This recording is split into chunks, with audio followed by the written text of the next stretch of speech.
Welcome to the Parenting Then and Now podcast, the show that remembers the good and sometimes the not so good old days of parenting past. I'm your host, Samantha Kemp-Jackson from the Multiple Mayhem Mama blog, and every week we'll be talking about how things were then and how they are now, parenting through the lens of the ages, if you will. Now, whether you're a parent, a kid, or someone who used to be a kid, you'll want to stay tuned as we reminisce about the past, embrace the future, and marvel in the present how things have changed. If you're ready to glance back in time at kids, parenting, and the good old days, you're in the right place. So sit back, relax, and let's take a trip down parenting's memory lane. I hope you enjoyed this episode.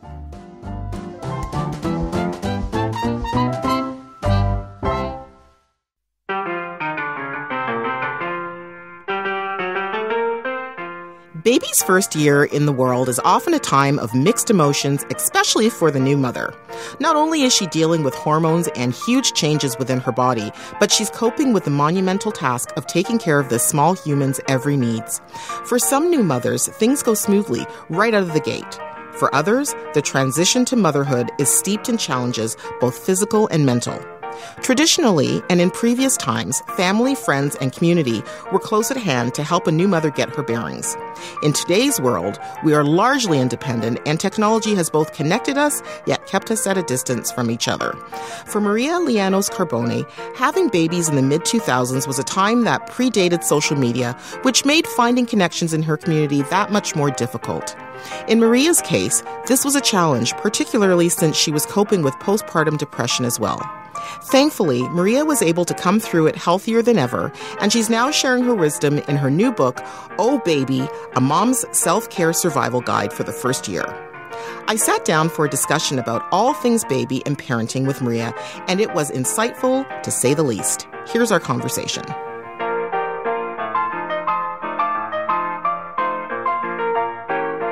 So welcome, Maria, to the Parenting Then and Now podcast. Thanks for being here. Thanks for having me. So this is so great to have you on the show because you're launching your new book, and it's called Oh Baby, A Mom's Self-Care Survival Guide for the First Year. And I thought it would be really great to talk to you about your experience parenting your kids, who I believe are 11 and 13 now, but back when they were babies, and how you see people parenting their kids now as well. So do you want to maybe just for our audience tell us a little bit about your family, just in terms of, you know, your average family daily stuff, and also your background in terms of where you grew up, what your childhood was like, and how you see things different between then and now. Okay. Well, so my parents emigrated from Greece and then started their family here in downtown Toronto. I have an older brother and sister. So with Greek immigrants, growing up was amazing. Mm-hmm. But it was different. It was very, I guess, the Greek culture was very much a part of our lives growing up. So, you know, going to Sunday school, mm-hmm. going to Greek school on Saturdays. So I grew up with a very, traditional Greek family, and I married an Italian. Mm-hmm. And did he have a traditional Italian family? Sort of. His dad and mom were much younger than my parents were when they came to this country. So they grew up in a much more modern Canadian Italian family. Mm-hmm. So when I married my husband, there was a lot of that tradition entrenched in both of us. Mm-hmm. And I think culture does play a big role in how you parent your own children. Of course. Did you find that you heard your mother's voice in your head as soon as your children were born? Because I know that happens often to the best of us, right? Yes. My mom, although very nurturing and loving, she came from a time and a culture where moms were sort of expected to just naturally morph into the role of motherhood, that you would just, become suddenly this amazing, nurturing mother who was able to breastfeed naturally and, take care of the house and take care of the husband and take care of your children, sew for them, cook for them. It was very much so that tradition those values were there. And I think growing up around that, it also kind of made me feel that I had to sort of naturally be that person too.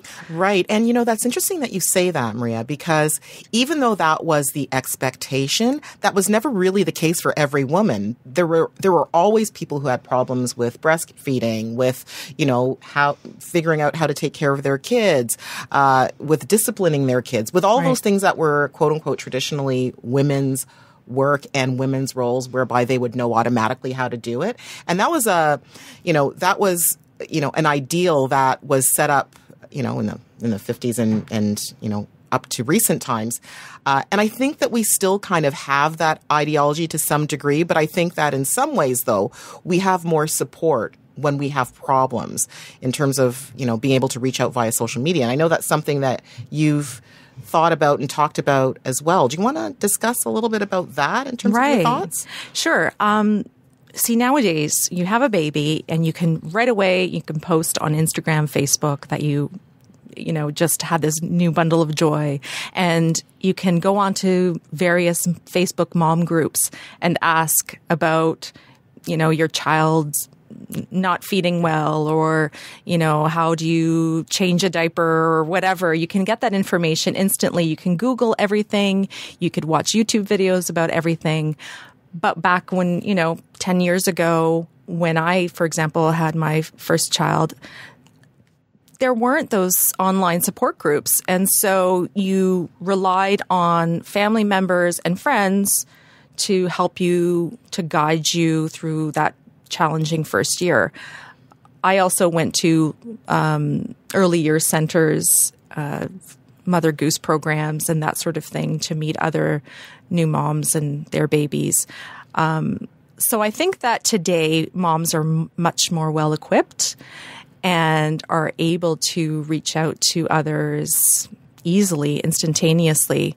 On the flip side, though, I think there is also a negative aspect to it, because I find a lot of women, a lot of mothers are looking to others and seeing this perfection, this idealism that they can't quite fit into. If you see perfect moms losing the weight within 2 months on Instagram or Facebook, and they see celebrities who've just had a baby and are already at the gym, and they can't, they don't see that for themselves. It's just such a high, so much pressure that they put on themselves when they see these images of others. So it sounds like you think that there are two sides to the social media coin. In one way, there's a broader community that you can reach out to very quickly via your cell phone or via online. So you have an automatic support group that you can go to, which is great. On the flip side of that, it sounds like there are very unrealistic expectations that women and other mothers set up for new moms, because if you're a new mother, you've never had a child before, or you're on your, second or third child, and you're feeling awful, you're feeling, kind of dumpy, and you're in your sweatpants, and, you feel gross. And then you look on Instagram and you see, wow, she just had a baby a week ago and she's in a bikini and she looks fantastic. Right. Do you think first of all, do you think that is going to change because there's going to be a reckoning where people say, let's be more realistic via social media? Or do you think that it's just going to get worse? And what would you recommend for, new parents who are struggling with the imagery that they're seeing on social media right now? I think there is, and I'm hoping that there is a shift towards showing more of a realistic side to life on social media. I think that picture perfect, whitewashed, pink images that you see on Instagram are hopefully going to be replaced with, real life. I mean, you can't stage everything in your life and present yourself as something that you're not. I think who has the time?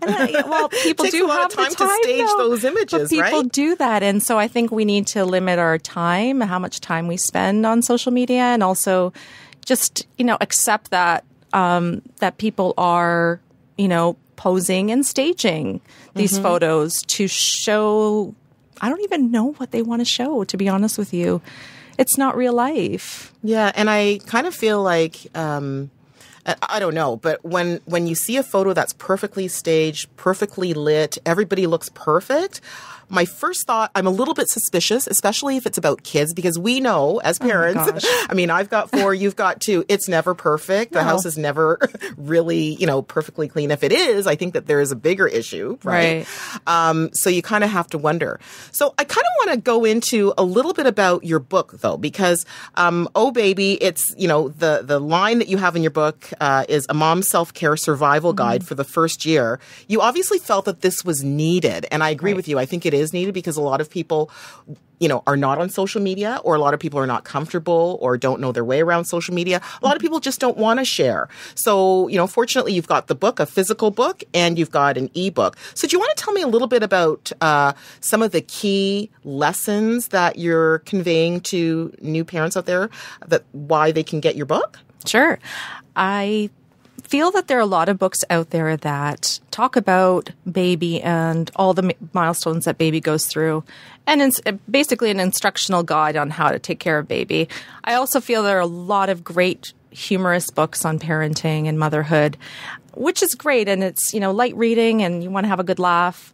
But I find that I found that there were some topics that weren't necessarily discussed with a more serious tone. So like what? What would be an example? So, for example, postpartum depression, depleted mom syndrome, what we were talking about earlier about the expectations of family, the expectations from media, the pressures that we put on ourselves. So how does a woman, a new mother, sort of navigate through that first year when there's just so much of the pressures from the outside world that are possibly affecting her emotionally and their mental health. So it's the self-care of mom that I'm focusing on in the book. How to deal with visitors, for example, when mom is not ready. When you just want to say, I am in my sweatpants, I'm not wearing a bra, I haven't gotten into the shower, I'm leaking, and I don't want to see you. How do you say that, right? Exactly. And how to get your partner involved in fielding those questions and sort of stopping people from, barging into the house, those family members who don't quite know their boundaries and, so things like that. That's great. And I'm really glad. I actually want to go back to the postpartum depression because I feel like that is something, I'm glad that there's more awareness about postpartum and mental health related issues. But it definitely wasn't something when I had my first child, my second, my last 2 a bit. I was fortunate that I didn't suffer from it, but I know many people who have, and it's a very real experience that women go through. What has your experience been with that? So was it something that you went through? And if so, what were some of the channels that helped you? And if there weren't channels, what are some of the channels today that people can tap into if they're needing help? I have struggled with depression since my 20s, as I share in my book, and anxiety. So before I knew I wanted to start a family, I got off my medication. And when I became pregnant, the hormones that come along with pregnancy were amazing. So I was great throughout the pregnancy. And then, here's baby. I'm happy. I should be happy. I have this beautiful baby boy in my arms. I'm hoping that the depression doesn't come back, thinking, my life is amazing now, so I shouldn't need to be on medication. Unfortunately, those baby blues turned into depression, postpartum depression again. So I went back on my medication, and feeling depressed, especially when you have a newborn, is very challenging. My son had colic as well. So that's really difficult. 3 months of crying nonstop for several hours was difficult. And, not having having family there to support, but when you're alone in your own thoughts, when you're feeling depressed, is very challenging. That's why I think it's so important for self-care. Wow, the way you're looking at me. Well, I'm sorry. No, you're going to make me cry. Your eyes are so intense. Because I relate to what you're saying. I haven't had that, but I'm kind of an emotional person, so I'm sorry. I shouldn't. No, that's okay. Your eyes are so intense. So I think it's important for mom to, and for her partner and for family to recognize those symptoms and to, make sure that mom is taken care of. That's so and important. That she gets the help that she needs. I'm really glad that, in this day and age, we do have more of a discussion about mental health related issues, whether it's postpartum depression, or anxiety or otherwise. I do still think that there is we have a long way to go.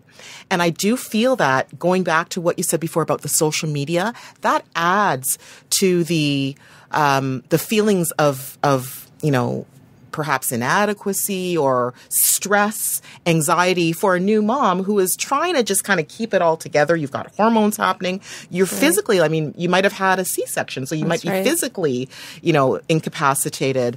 You're emotionally incapacitated because a lot of people don't know that after you have a baby, your hormones are trying to recalibrate themselves. So you're up and you're down. And, so that all of those things together. And then with the influx, in some people of hormones that result in postpartum, I think it's a recipe for some really painful times. So I guess my question is, where did you get help? So when this was happening to you, was there, do you feel that there were enough outlets for you to reach out? And how is it different now? Where can people go? Because it's really important that we get that information out to people as much as we can. I don't know how much has changed, to be honest with you. Back then, I don't think, when I think about where to go, you would just go to your doctor and did you find that the medical system was helpful to you? Because I've heard different things from people and women in terms of their symptoms sometimes being, assessed and appreciated and medicated, and other times being told, oh, you're fine, go home and you'll be okay, or get your husband to help. And that's not really the... Well, I'll tell you one thing. It really depends on the doctor that you happen to have. My family doctor, back when, I had my kids, she was so forward thinking at that time how I felt, and said to me, why would you not treat it with medication just like any other illness? Whether you have diabetes, you take insulin. You have a heart condition, you take heart medication. Of course. You have clinical depression, you take medication. Of course. So that, hearing that from her made me feel that it was okay. And, therapy works for some, doesn't work for others. I think that's the option now, I think, is obviously therapy, seeing your doctor, but also just being open and honest with your family and friends, letting them know, helping them to understand what it really feels like, and to just be there for you, to listen, to help you, just even with daily tasks, especially as a new mother, like I read about that in the book. Even sometimes just, cooking a dinner is a challenge. Getting out of bed is a challenge. Breastfeeding takes up so much of your time and energy and calories that just even a meal, bringing you a meal, someone can bring you a big batch of soup, is a huge help to a new mother going through all of those hormonal changes and body changes and all of that. Even someone picking up groceries can be a huge help for a new mom. Things like that. I'm really glad that you have this book and that you're on the show, because I think it's such an important topic. And I think what I want to do now is just take a quick break for a word from our sponsor. And then I want to come back and talk to you about some specific tips and advice that you can provide to listeners who need help with their new baby. Thanks.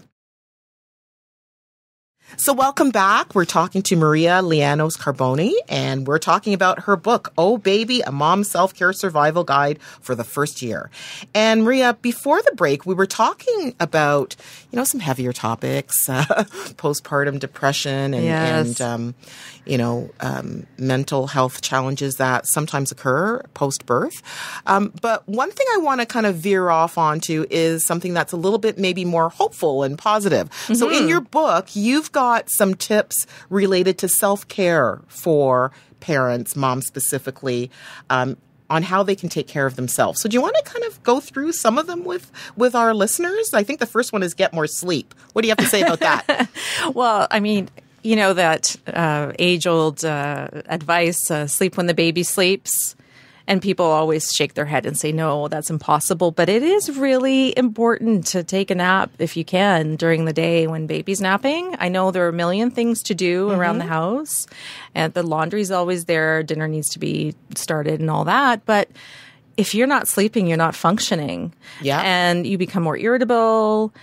You just can't make decisions. It's just so much better when you're at least, getting your 7-8 hours sleep. And I think it's important that your partner should be able to help you with that as well. So it's not just in the day. So you might be at home alone with your baby, but in the evenings, if your partner's at home, I think it's perfectly fair to say, darling, I'm really tired. I'm breastfeeding. That takes a lot of energy. I think a lot of people don't realize that breastfeeding takes a lot of energy. Right. And even if you're not breastfeeding, taking care of a baby all day is exhausting, So I think really engaging your partner can feed the baby a bottle, whether it's, formula or pumped breast milk, so that you can, go to bed a bit earlier and get, 4 straight hours of sleep in one sitting.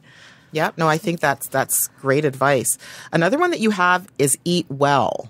What do you mean by that? Well, if you are breastfeeding, and even if you're not, it's important, especially as you're going through all those hormonal changes during that first year, getting your body back, quote unquote, to eat a healthy diet and make sure that you're eating, enough nutritious foods. And that means, your fruits and veggies and all of that. Not having that time, you may be inclined to, picking up a bag of chips or a box of cookies. So even having help from family members who can, make a pan of lasagna, for example, or a big batch of soup, just so you have on hand so that you're not reaching for unhealthy snacks when the hunger strikes. And I think on that note, Maria, I also think that it would be a good time to say to your partner, if you do have someone who's able to help you with the groceries. So the grocery shopping, to make your list, to say, okay, get me the chips, because sometimes I just want to get on the chips, but I also want you to, pick up some healthy foods for me and the family, and that takes it off your plate, right? That's right. And the great thing now, too, is that you can order groceries online and then even have them delivered to your door, or you can even just go in the parking lot of a grocery store and pick them up. So, which also saves some time and having to, bring the baby out into the grocery store when, baby's only a few weeks or months old. Right. Yeah, absolutely. So it's a lot more convenient too. So using that technology that we didn't used to have back in the day. I think you can use that to your advantage for sure. You've got a number of great tips. I just want to talk about a couple other ones because I want to urge the listeners to go ahead and actually get Maria's book, and you can read all of them. But a couple of them that really kind of stand out to me, which I think are so important, are to meditate and de-stress. Can you tell me a little bit more about what you were thinking there? Having a baby is obviously takes up a lot of your time and energy. I find that meditation, even just 5 minutes a day, of just listening to your own breathing, taking out all of the noise that's around you, and just focusing on the miracle of your own body and your breathing, and just being in tune with that, even just for 5 minutes, can do wonders for your mental health. Absolutely. And the general de-stressing, what does that mean? Like, how can somebody, you've got a new baby, you're at home, you're flustered, and sometimes it's just something really small. What can what can you tell new moms about what they can do, the little things they can do to distress their everyday life? You know what? I mean, it can be as little as just having a hot shower. Like even just a 5-minute hot shower alone can be just enough for a mom to feel rejuvenated. A bath or even just a 10-minute walk outdoors.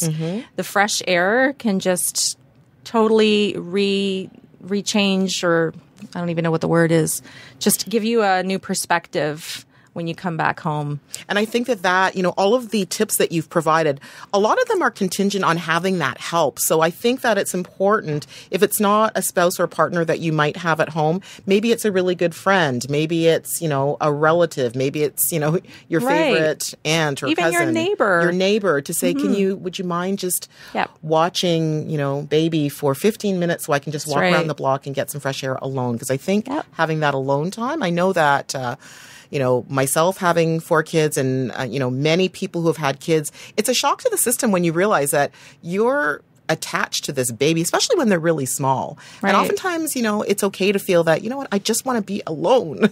I just want to be alone and not for feel 5 minutes. Guilty about having those feelings. And it doesn't mean that you're a bad mother. Absolutely. And it doesn't mean that you don't love your baby. You just makes you a better parent when you feel like you can clear your head, right? Exactly. And back to the social media, there are a lot of, local mom groups that you can join and be a part of. And even, for example, getting together with a group of them and taking turns, giving each other some time to go and get their nails done or their hair done while the other moms are watching the babies. That's another great idea. So really using your community. And I think that's interesting because, the whole kind of, theme of this podcast is about parenting then and now. And I think we always had communities of new moms, but not the way we have them now. So we've alluded to the social media aspect, which it's got its positive and negative traits. But I think that social media has allowed us to kind of build other communities that we have kind of extrapolated into real life. So we've become friends with some of the people we've met online. And I think that that's kind of a positive thing whereby we can use that community to, as you said, get your nails done or get your hair done and, whatever. Yeah, I feel that it's easier to meet people that you may have not necessarily have met in real life because of social media. Whether we like it or not, there are people that we gravitate towards. If you're a breastfeeding, attachment, parenting type of person and you want to meet other parents who have similar ideas and values about how to raise kids, you can find an online community of those people and even meet them in real life at some point. I think there's a positive there. Definitely. Well, I want to thank you for coming out and talking to me today, Maria, and telling me about your book. It's great. And I urge all of my listeners to please get her book, Oh Baby, by Maria Llanos Carboni. And where can people find the book and you online and otherwise? Well, you can find me at amotherworld.com, and you can find my book, Oh Baby, A Mom Self-Care Survival Guide for the First Year, at Amazon, Chapters Indigo, Barnes & Noble, and Familius.com. And I will be putting links to Maria's blog and her book and all of those links on the Parenting Then and Now podcast website at PTANpodcast.com. So thank you again, Maria, for being here. Thank you so very much for having me. I really enjoyed this discussion with Maria, and what I took away from our chat is that self-care is the most important thing for new moms. That and the importance of taking with a grain of salt the social media posts and unrealistic expectations that are presented to mothers daily. Sure, we all know that technology has helped us to connect, but at times it's made us more anxious about how we're doing as parents. We judge ourselves and each other based on what we see online.